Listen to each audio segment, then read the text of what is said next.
को इसलिए बुलाया कि एक वसुंधरा राजे सिंधिया का एक लेटर आज से 4 दिन पहले पब्लिक डोमेन में आया।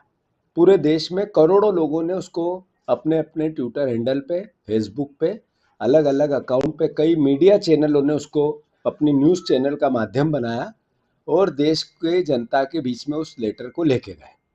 3 दिन बाद, 4 दिन बाद वसुंधरा राजे सिंधिया जी ने उस लेटर का कहा कि ये मेरा लेटर नहीं है, डिनाई किया।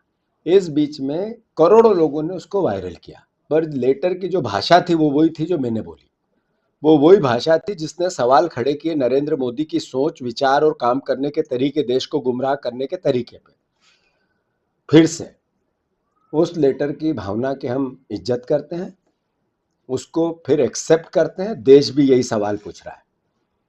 वो जो लेटर था उसमें कहा कि इधर उधर की बात न कर, सीधा 230 सीटों पे महिला आरक्षण मध्य प्रदेश में आए और फिर विधानसभा का 2028 का चुनाव हो। कांग्रेस पार्टी इसकी मांग करती है।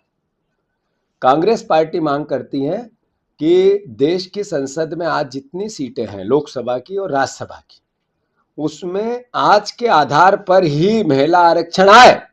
कांग्रेस पार्टी भारतीय जनता पार्टी के साथ देना चाहती है, पहले भी दिया है। जो भारतीय जनता पार्टी ने जिस दिन ये सदन में नया बिल लेके आई थी, उसी दिन रात को उन्होंने जो 2023 में बिल पास हुआ था जिसमें महिला आरक्षण की परिकल्पना की थी, सबने सर्वसम्मति से पास किया था, उसका नोटिफिकेशन किया। ये जब हुआ है तो फिर देश गुमराह क्यों कर रहे हैं? जो भारतीय जनता पार्टी की ये देश को गुमराह करने की नीति है, धीरे धीरे देश को तबाह कर रही है। यही कारण है कि रुपए के मुकाबले डॉलर की स्थिति, डॉलर के मुकाबले रुपए की स्थिति बेहताशा, बेतरतीब स्थिति में आ गई है। मोदी जी के भाषण, भावना, बयान, ये सब देखें हम, उस पर बात नहीं करना चाहते, पर जब वसुंधरा राजे सिंधिया का लेटर जारी हुआ और सबने उसको वायरल किया तो हमारी मोहन सरकार ने हमारे कार्यकर्ताओं पे, 3-4 कार्यकर्ताओं पर कार्रवाई की। मोहन यादव जी एक कदम भी पीछे नहीं हटेंगे।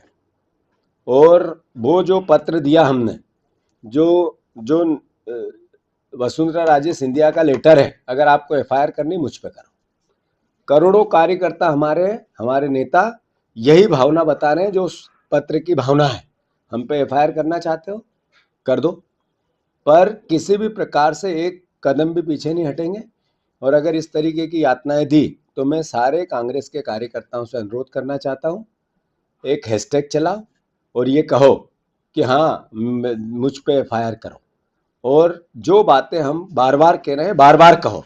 ये इन्होंने देश को गर्त में ले जाने वाले लोग, नफरत में बांटने वाले लोग, भारतीय जनता पार्टी की नफरत भरी सोच, इससे एक कदम भी पीछे नहीं हटना है, आगे बढ़ के लड़ना है। मैं देशवासियों से भी प्रार्थना करना चाहता हूं, कांग्रेस पार्टी देश की भावनाओं की पार्टी है। आप लोगों की लड़ाई लड़ रही है, आप लोगों की लड़ाई लड़ना चाहती है। मोदी फेल हो गए, बीजेपी फेल हो गई है, स्टीम फाइल में सबके नाम है। जैसे जैसे अमेरिका का प्रेशर रिलीज होगा, जैसे जैसे इनकी आगे बढ़ेगी, मैं इसके अंतर्गत आप सबसे आग्रह करना चाहता हूं कि आप सब हमारी भावना को समझे और कांग्रेस पार्टी इस पर आगे आंदोलन की प्रक्रिया